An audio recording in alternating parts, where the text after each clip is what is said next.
अरे ओ मैडम, खड़ी हो। अरे बैठे बैठे शक्ल क्या देख रही है? समझ नहीं आया मैंने क्या बोला? अभी की अभी खड़ी हो। What? What are you saying? Are you out of your mind? अबे ओ, ये अंग्रेजी में है ना, मेरे को तो सुना मत। मुझे बहुत अच्छे से पता है कि तुझे अंग्रेजी आती है, तो यहाँ अंग्रेजी झाड़ने की कोई जरूरत नहीं है। अबे वो पागल है क्या? तू कैसे बात कर रहा है मैम से? तेरे को पता है कौन है ये इस कंपनी की ओनर है और तू ठहरा है 2 गौरी का सिक्योरिटी गार्ड।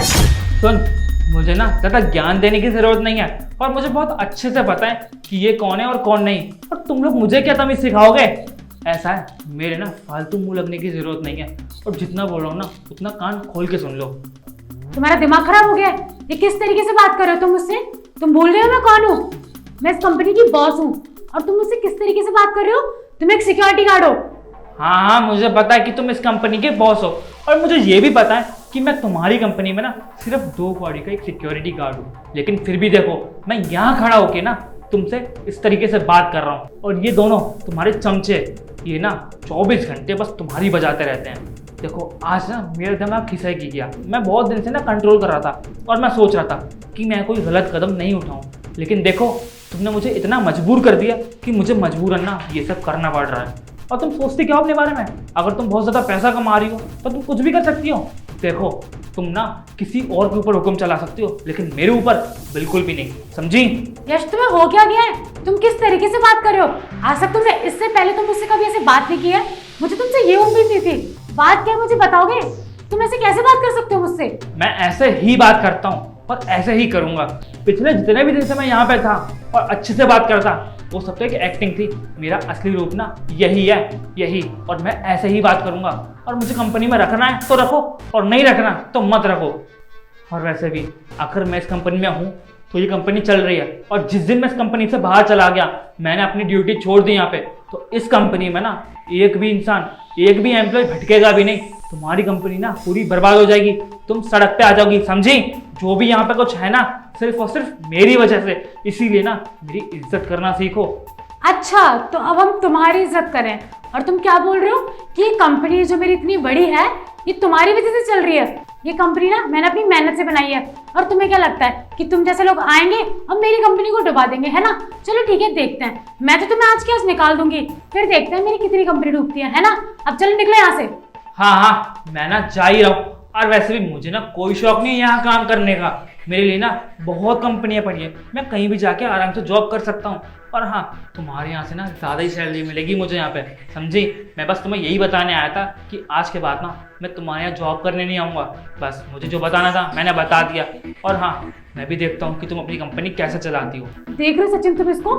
पता नहीं क्या हो गया, आज तक किसी ने भी ना कंपनी में मुझसे से बात नहीं की है और ये मेरी इतनी इंसल्ट पे इंसल्ट किया जा रहा है। चाहे मैं इसे कंपनी से क्यों ना निकाल दूं, लेकिन ये अपनी हरकत से बाज ही नहीं आ रहा है। हाँ मैम, आप सही बोल रही हो। पता नहीं इसको आज क्या हो गया। आज तक इसने किसी के साथ बदतमीजी नहीं की है, लेकिन आज तो इसने हद ही पार कर दी। आपके साथ बदतमीजी कर रहा है, इस कंपनी के ऑनर के साथ। अब देखो बहुत हो गया, मैं तुम्हें अब और नहीं झेल सकती। तुम ना मेरी नजरों से दूर हो जाओ, निकले यहाँ से। हाँ हाँ, जा रहा हूँ मैं। और ढूंढ लेना कोई और सिक्योरिटी गार्ड, अगर मिल जाए काम करने के लिए कोई तो। मैम, आपने बिल्कुल ठीक किया इसको नौकरी से निकालकर। अरे कितनी बदतमीजी कर रहा था, पूरी ना हद पार कर दी इसने आज। वो तो अच्छा है किसी एम्प्लॉय ने देखा नहीं कि इसने आपके साथ बदतमीजी की है, वरना आपकी क्या ही इज्जत रह जाती। और देखिए ना मैम, आप इसकी कितनी तरफदारी करती थी कि ये बहुत अच्छा है, बहुत ईमानदार है, लेकिन आज आपने देखा उसका असली चेहरा। हाँ सचिन, तुम सही बोल रहे हो। मुझे नहीं पता था कि यश ऐसा करेगा। खैर छोड़ो, तुम दोनों एक काम करो, अपने जाके पेंडिंग वर्क करो, ठीक है? ठीक है मैम। हेलो, हाँ डॉक्टर साहब। नहीं नहीं, आप ना पैसों की चिंता मत करो। मैं कहीं से ना पैसे उधार लेके माँ का इलाज करवा लूँगा। आप बस इलाज मत रोको। हाँ हाँ, वो क्या है ना, मैंने ऑफिस से छुट्टी ले ली है। अब ना मैं बस गांव ही आने वाला हूँ। अरे कैसे क्या होगा, उस चीज़ की चिंता आप मत करो। मैं कैसे भी करके ना किसी से उधार लेके आपको पैसे दे दूँगा और मैं जल्द से जल्द गाँव आता हूँ। ठीक है ठीक है।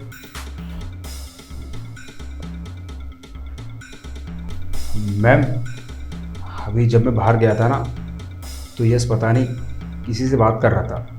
और मुझे लग रहा है शायद वो ना अपने गांव में बात कर रहा था और ऐसे कुछ बोल रहा था कि उसकी माँ की तबीयत ख़राब है और गांव जा रहा हूँ और पैसे का इंतजाम करना है, अपनी माँ का इलाज कराना है। तो मुझे लग रहा है वो ना बहुत परेशानी में है।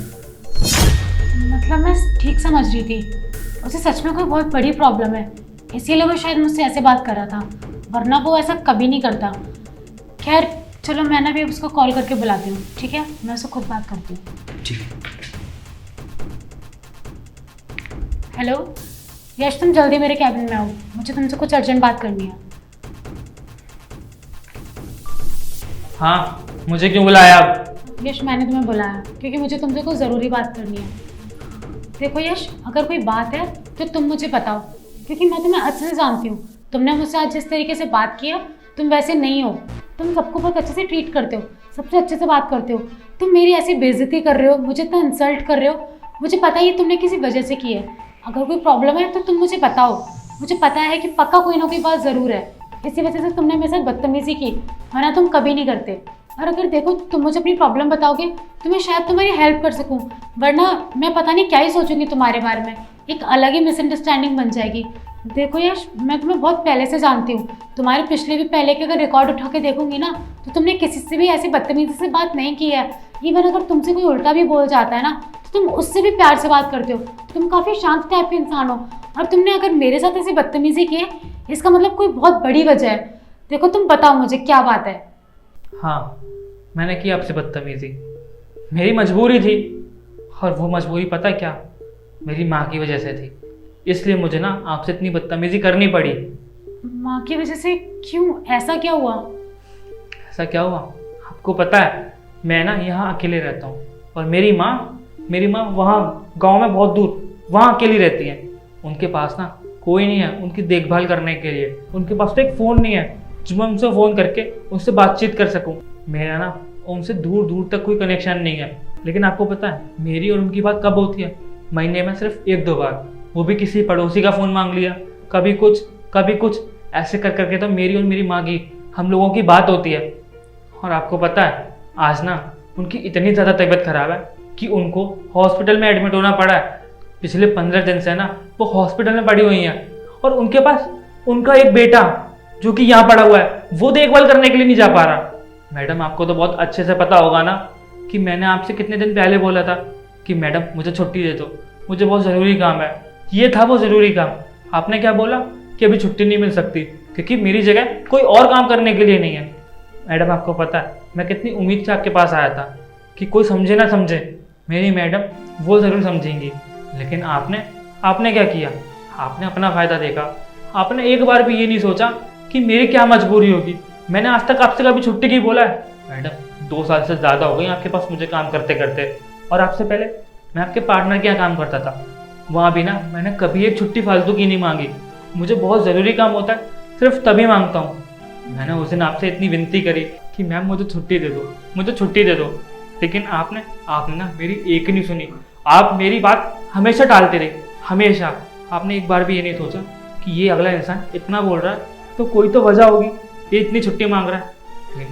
लेकिन वही है ना मैडम, किसी को किसी से क्या ही फ़र्क पड़ता है।